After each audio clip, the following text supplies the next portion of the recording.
오늘 오신 모든 분들에게 하나님의 축복과 보호와 은혜와 평강이 영상으로 예배드리는 모든 분들에게도 함께 하시기를 축원합니다. 심리학자들이 사람이 행복해지려면 첫째는 인정을 받아야 한답니다. 사람들에게 자꾸 인정받고 좋은 얘기 듣고 그래야 행복하고, 두 번째는 소속이 되어야 한답니다. 어딘가 소속이 되어 소속감을 가질 때 행복하고, 셋째는 화평을 이루어야 한답니다.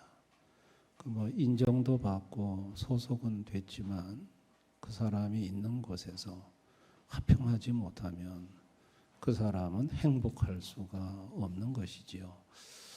여러분, 지금 세계 축구 선수 중에 최고의 연봉을 받는 사람이 호날두입니다. 사우디 리그에 갔는데 연봉이 2,700억입니다. 2,700억. 이거 대단히 많이 받죠. 엄청나게 받습니다. 2,700억. 근데 그 엄청난 돈을 연봉으로 받는 호날두가 최근에 축구하는 걸 제가 보니까 심판이 자기 마음에 안 든다고, 심판 잘못 봤다고, 심판 바꾸라고 하더라고. 그거 보면서 저분이 어떻게 경기장에서 선수가 심판 바꾸라고 이렇게 할 수 있습니까? 그래가지고 호날두가 속한 팀이 졌어요. 떨어졌어요. 저 선수가 심판까지 바꾸라고 저리 하는 걸 보면, 저분이 자기 팀에서도 마음에 안 들면 뭔가 고집을 안 부리겠습니까? 소속이 됐고 인정받아 2,700억 연봉 받아도 화평을 이루지 않으면 그게 행복하겠습니까? 축구가 행복하겠습니까? 그래서 화평을 이루는 것이 중요하다는 것입니다. 잠언 14장 30절에 마음의 화평은 육신의 생명이다 그랬습니다. 마음이 화평해야 건강하고 또 이렇게 행복한 것입니다. 여러분, 초대교회의 문제는 뭘까요? 화평을 이루지 못한 거예요. 이방인과 유대인 사이에 물과 기름처럼 화평이 되지 않았어요. 여러분, 그 이유가 뭘까요? 그것이 11절이에요. 우리 11절 한번 다 같이 읽어봅니다. 그러므로 생각하라. 너희는 그때에 육체로는 이방인이요 손으로는 육체에 행한 할례를 받은 무리라 칭하는 자들로부터 할례를 받지 않는 무리라 칭함을 받은 자들. 할례를 받은 무리라 칭하는 자들로부터, 유대인들이죠. 할례를 받지 않는 무리라 칭함을 받은 자들, 이건 이방인이죠. 뭐로 구별을 했죠? 할례로 유대인들은 이방인들하고 딱 사람을 분리를 했어요. 저 인간은 할례 받지 못한 인간, 우리는 할례 받은 사람.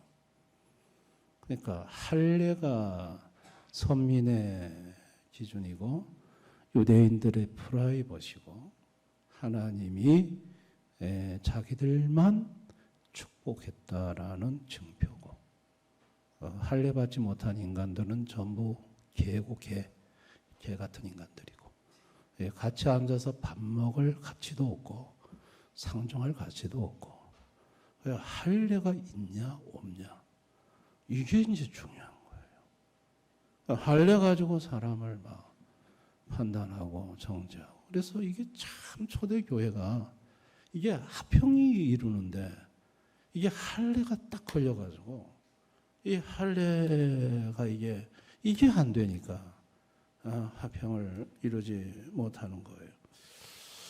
유대인들이 할례에 대한 자부심이요 어느 정도냐면, 여러분 어린 다윗이 골리앗한테 물맷돌 들고 나갈 때 외친 말이 저 할례 받지 못한 인간이 이러면서 나왔죠.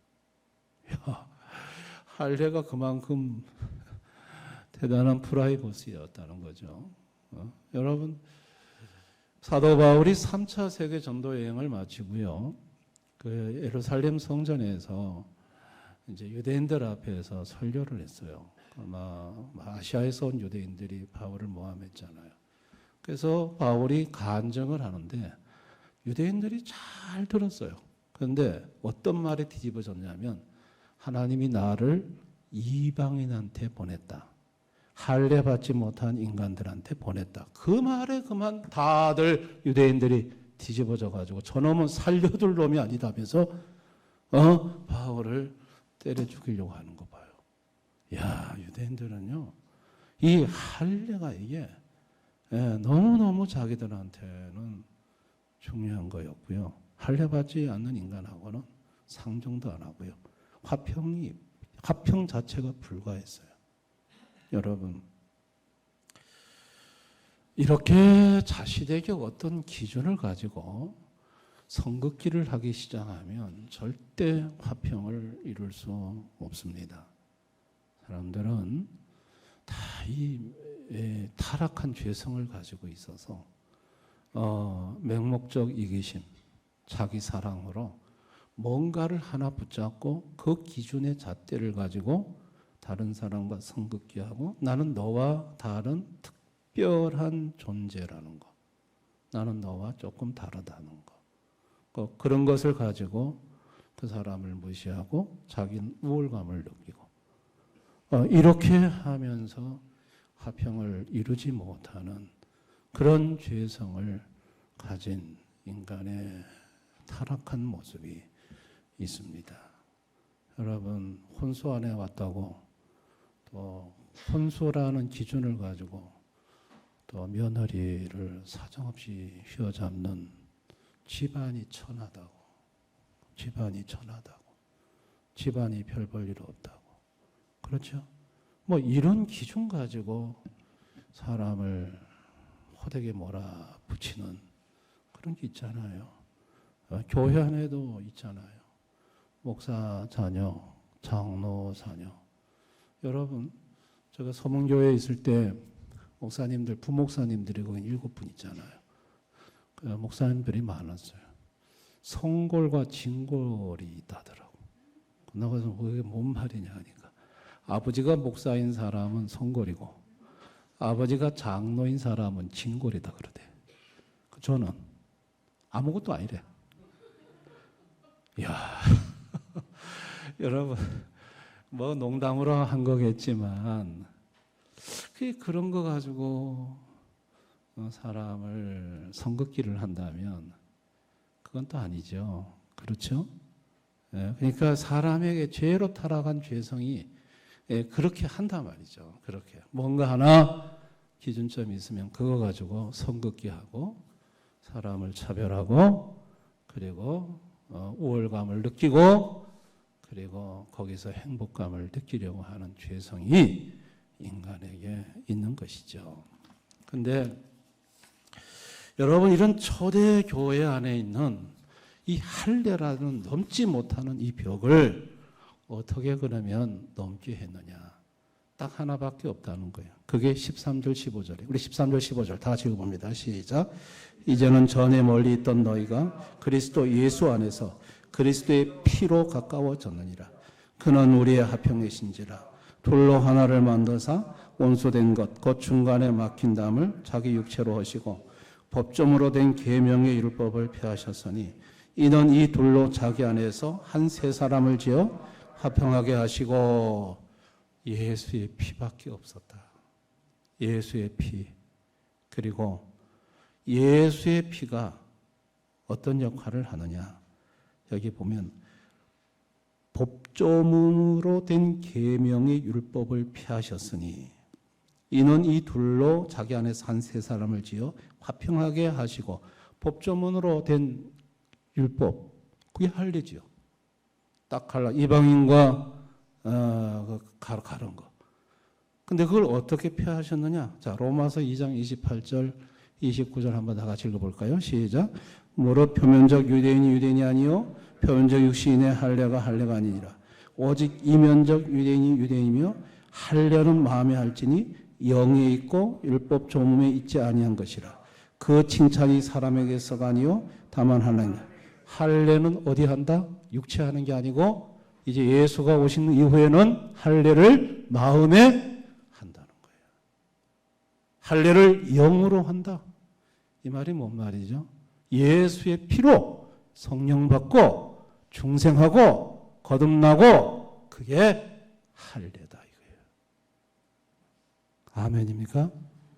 이후로는 할례로 인해서 이방인, 유대인 가르는 거 없어졌다 이거예요.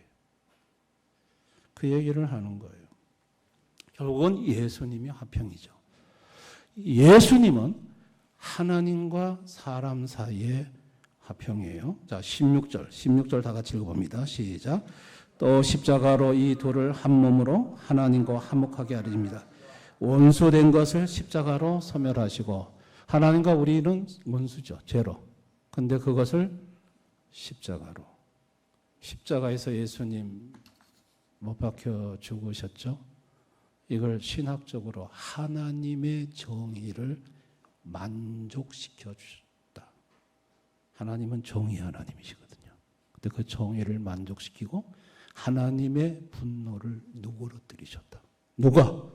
예수님이. 그로 인해서 원수가 하나님과 화목이 된 거예요. 아멘. 뿐만 아니라 하나님께 나아갈 수 있게 18절 다 같이 읽습니다. 시작.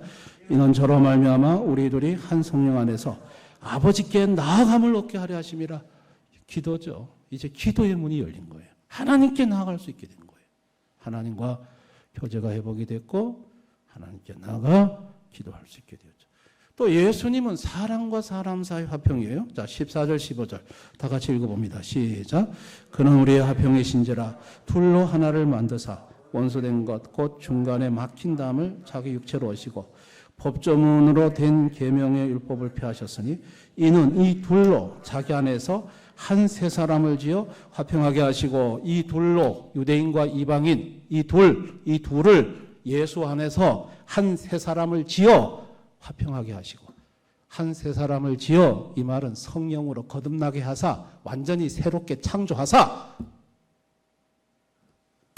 화평하게 만든다. 그러니까 옛날 것으로 안 돼요.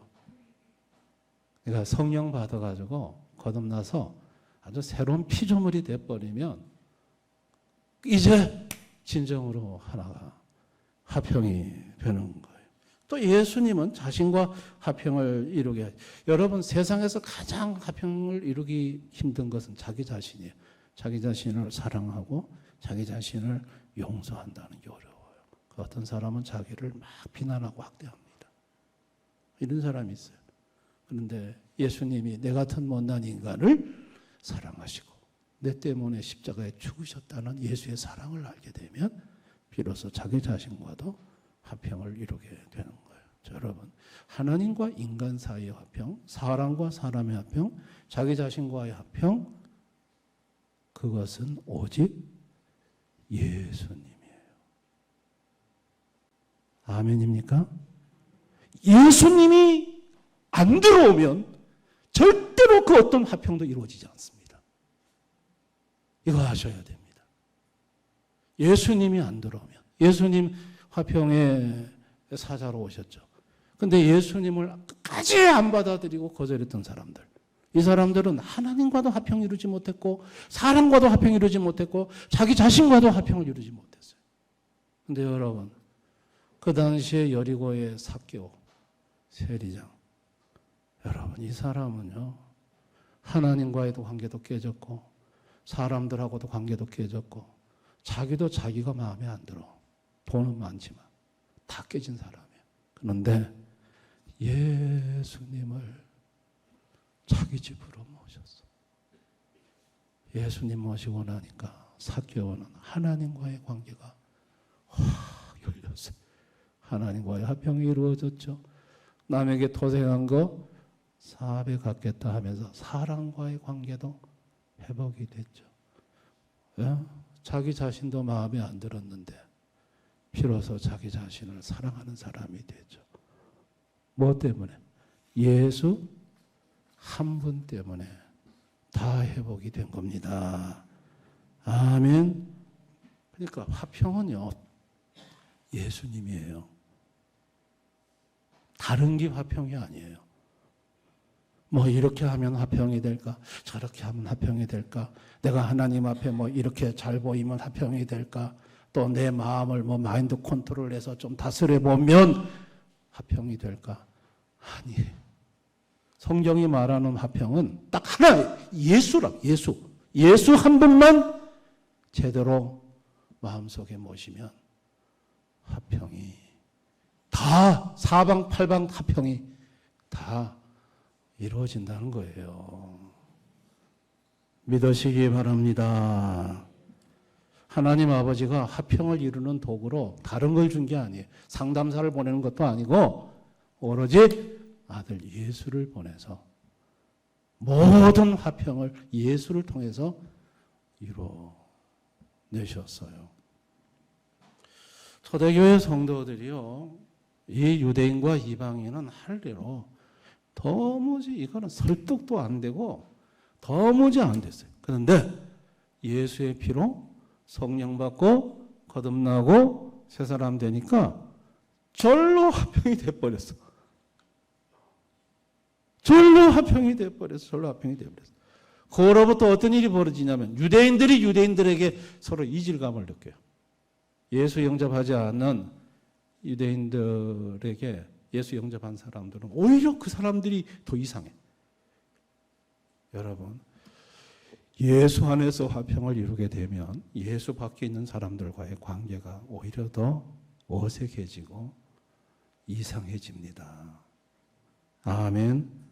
이렇게 예수 안에서 화평을, 하나님, 사람, 자기 자신과 화평을 이루게 되면 그 다음부터 와지는 게 뭐냐면 평안이에요. 자, 우리 17절 다 같이 읽습니다. 시작. 또 오셔서 먼 데 있는 너희에게 평안을 전하시고 가까운 데 있는 자들에게 평안을 전하시고. 평안이 와요. 마음에 그렇게 평안할 수가 없어요.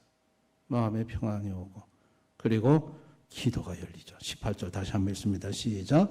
이런 거로 말미암아 우리 둘이 한 성령 안에서 아버지께 나아감을 얻게. 이제는 기도가 열려요. 기도가 되어지고 응답이 되어지고요. 그리고 19절 다 같이 읽습니다. 시작. 그러므로 이제부터 너희는 외인도 아니요 나그네도 아니요 오직 성도들과 동일한 시민이요 하나님의 권속이라. 다 하나님의 자녀가 돼요.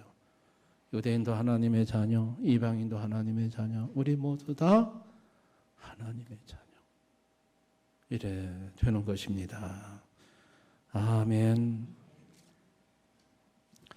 오늘날 살아가는 인생들을 보면 화평이 있는가? 하나님과의 화평을 이루는가? 사람과의 화평이 있는가? 자기 자신과 화평을 이루는가? 없습니다. 없습니다. 잃어버린 자아 발견의 치유라는 책을 쓴 휘트필드 박사가 쓴 책이 있습니다. 근데 알코올 가정, 아버지가 알코올 중독자인 가정이나 역기능의 가정에서 자란 사람들은 정서적으로 상처를 받게 되고 또 정서적인 불만족이 내적으로 축적이 되어서 만성적인 두려움, 염려, 혼동, 공허, 그리고 낮은 자존감을 갖게 된다고 말을 합니다.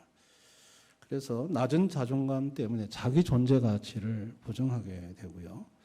자신은 아주 나쁘고 불완전하고 부패하고 형편없고 실패자기라는 인식을 갖게 되면서 이런 사람들에게 나타나는 공통적인 특징이 뭐냐면 무엇이 정상적인 행동인지 혼란스럽고 거짓말이 필요 없는데 자꾸 거짓말하게 되고 자신을 무자비하게 비판하게 되고 다른 사람이 즐거워할 때 같이 즐거워하지 못하고 혼자 심각해지고 그리고 어려운 일을 만나면 자기가 자기를 통제할 수 없을 정도로 지나친 격한 반응을 드러내 보이고 항상 사람들로부터 계속적인 칭찬과 인정을 받고 싶어 하고, 그리고 초책임적이거나 초무책임적인, 너무 지나치게 책임을 지려고 하거나 너무 무책임적이거나, 그 다음에 충성스러울 필요가 없는데 지나치게 충성하고 또 충동적인 행동을 한다고 히필더 박사는 얘기를 합니다.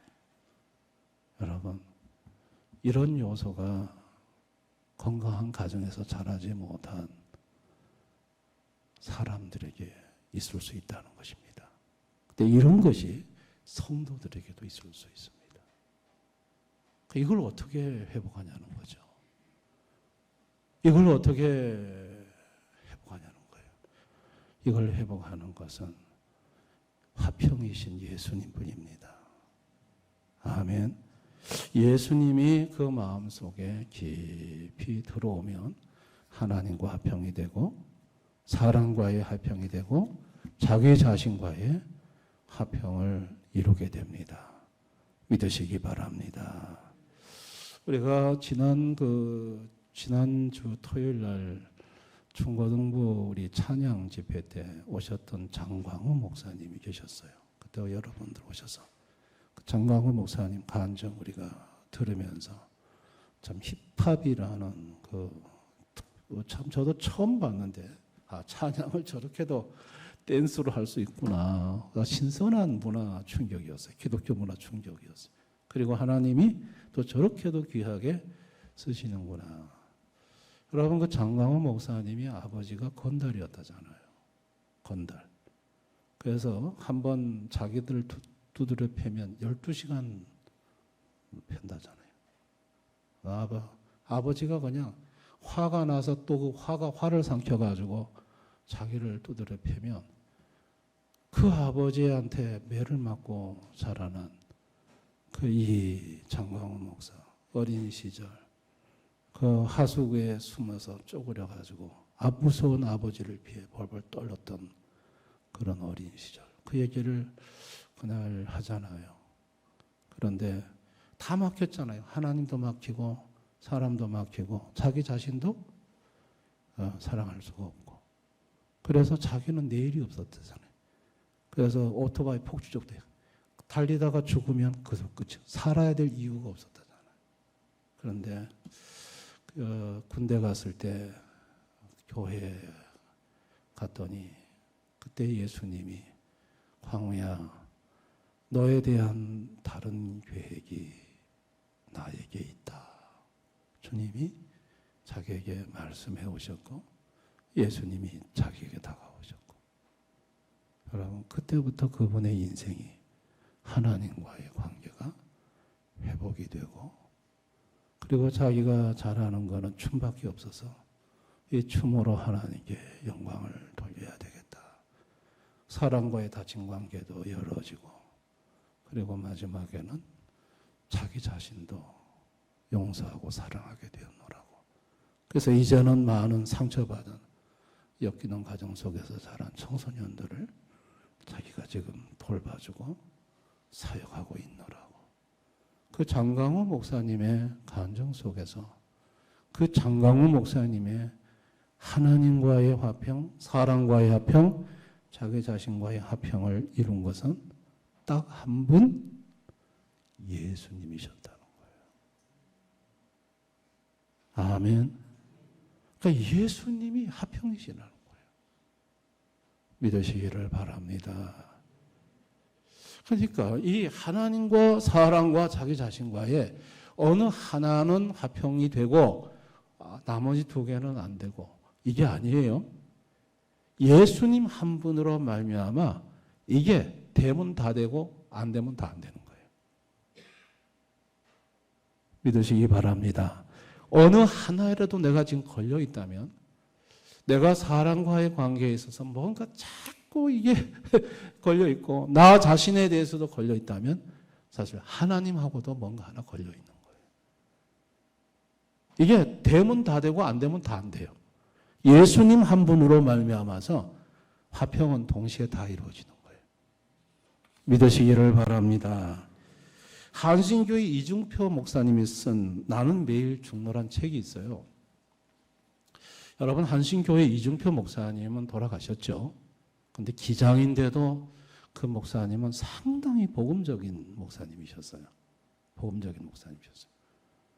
근데 이 개척교회 하실 때였대요. 개척교회 하실 때 교회 나오는 여집사님 중에, 자매님 중에 아주 새벽 기도도 열심히 나오고 교회 봉사도 열심히 하는 여집사님이 계셨대요. 그래서 늘 목사님이 기쁜 마음으로 그 집사님을 바라보는데, 근데 그 집사님 남편이 우편 집배원인데 알코올 중독자래요. 그래가지고 술만 먹으면은 아내를 무조건 두들겨 팬대요. 그래서 이제 목사님이 가가지고 말리더니 내 옆 폈네, 내가 폈는데 목사님 네가 뭔데 와서 말리냐 그래가지고 그 다음부터 또 말리기도 또 어려웠어요. 근데 그 집 아이가 목사님한테 전화가 왔더래요. 목사님, 엄마가 죽었다 하더래요.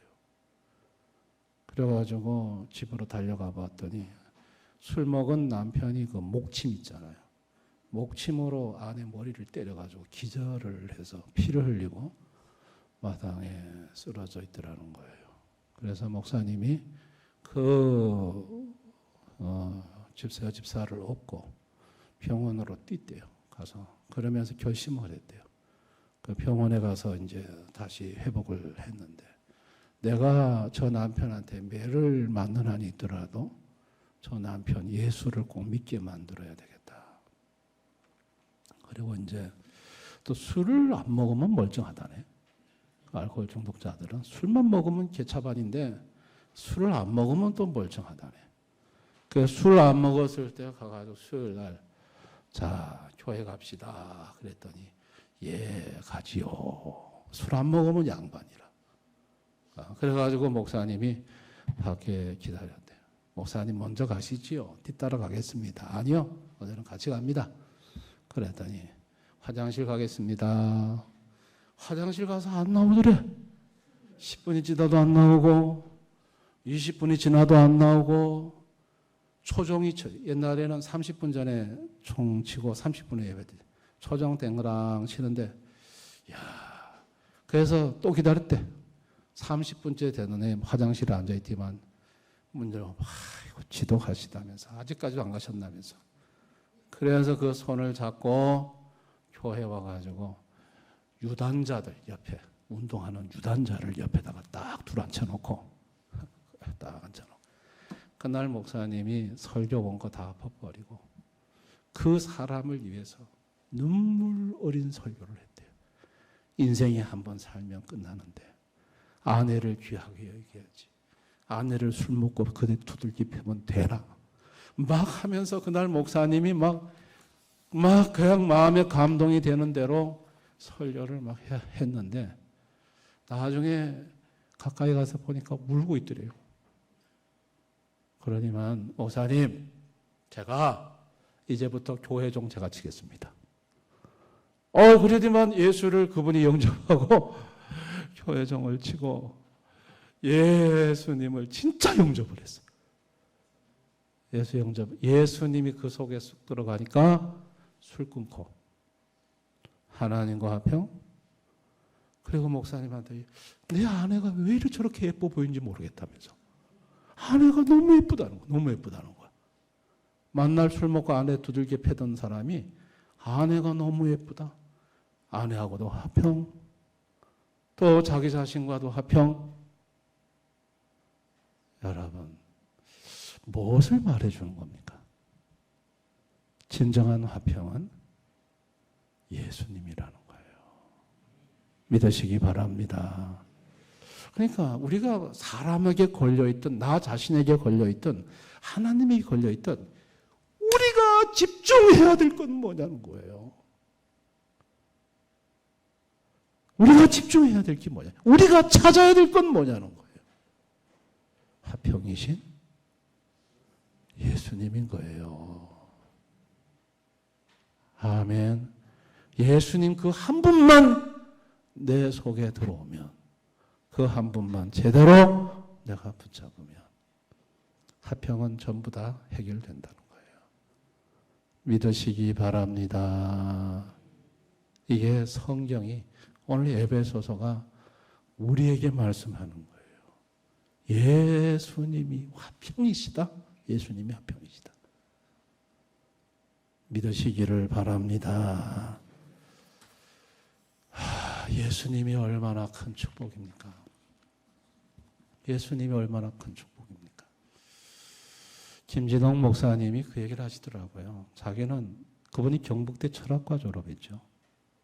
공부 잘하셨다더라고. 그래가지고 외국 유학 장학금 받고 외국 유학길도 열렸다더라고. 철학과. 근데 그 목사님이 하는 얘기가 그런 얘기를 해요. 철학은 딱 세 가지래요. 첫째가 인식이래요. 무엇을 알아야 하는가? 인식 기능. 그 다음에 두 번째가 어떻게 살아야 되는가? 의지 영역. 난 이거 칼빈이 이거를 다뤘다는 게 난 참 놀랍기만 합니다. 그 다음에 세 번째가 무엇을 위해 살아야 되는가? 종교의 영역이래요. 자, 인식의 영역, 의지의 영역, 종교. 이게 철학이에요. 철학은 답이 없대요. 계속 질문만 던진대요. 그런데 답이 뭐냐? 자신도 외국 유학을 가려고 하다가 에베소서 성경을 읽다가 예수가 답이라는 걸 알았대요. 그 빛이 들어오면서 예수 한 분 붙잡으니까 철학적으로 그 수많은 질문이 사없어지더라는 거예요. 예수님이 답이더라는 거예요. 제가 그 말에 굉장히 공감했어요. 여러분, 예수님이 답입니다. 아멘. 뭐 똑똑하다고 뭐 이것도 저것도 뭐 아니요. 예수님이 답이에요. 우리 인생의 모든 문제의 답은 예수입니다. 이거 확실히 아셔야 됩니다. 아멘. 그래서 여러분이 문제가 있거든 항상 예수님 찾으시고 예수님 붙잡으시고 예수로 충만해지시면 다 해결됩니다. 믿으시기 바랍니다. 예수님이 답이라는 걸 꼭 기억할 수 있기를 주님의 이름으로 축원합니다. 우리 한번 오늘 이 말씀을 생각하면서 한번 통성으로 간절히 기도했으면 좋겠습니다. 여러분 중에 하나님과 자꾸 뭔가 걸림돌이 있어서 하나님과 막힌 느낌을 받는 분들이 있습니까? 자꾸 사람들하고 걸립니까? 사람들하고 부부관계가 걸리고 자식과 관계가 걸리고 교우들과의 관계가 내 마음속에 걸림돌이 되고 나 자신도 내가 나를 사랑할 수 없는 또 이런 부분들이 있습니다. 이 모든 화평은 예수 한 분으로 다 해결됩니다. 이게 참 신비한 영역입니다. 예수님이 우리의 화평입니다. 주님, 이 말씀을 경험하게 하시고 깨닫게 해주십시오. 이 말씀이 내 삶에 녹아지게 하시고 체험되게 해주십시오. 예수님이 정말 화평이라는 것을 지식으로 하는 게 아니라 경험으로 알 수 있게 해주십시오. 우리 한번 이 시간 이 말씀 붙들고 한번 통성으로 간절히 기도했으면 좋겠습니다. 다 같이 기도하겠습니다.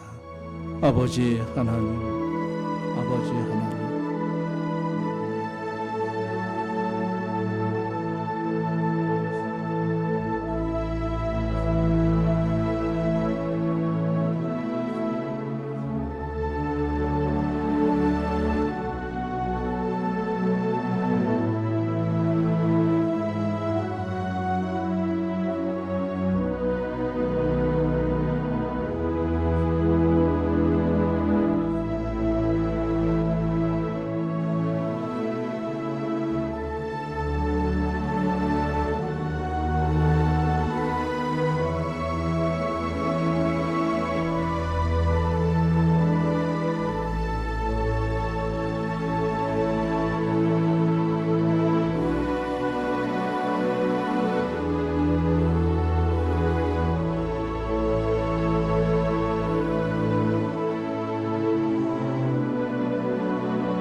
아버지, 많은 사람들이 이 답을 모릅니다.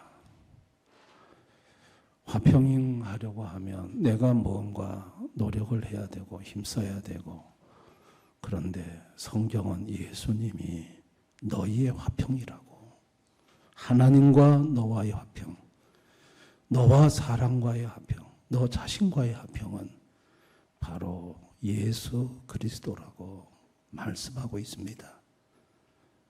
이 말씀이 이해가 되어지고 깨달아지고 체험이 되게 해주시기를 원합니다. 그래서 화평을 이루지 못한 성도들, 예수를 통해서 이 모든 화평을 이루고 그 속에 임한 평안을 맛보고 그 속에 뚫린 기도를 경험하게 해주시기를 원합니다. 감사드리옵고 예수님 이름으로 기도드리옵나이다. 아멘.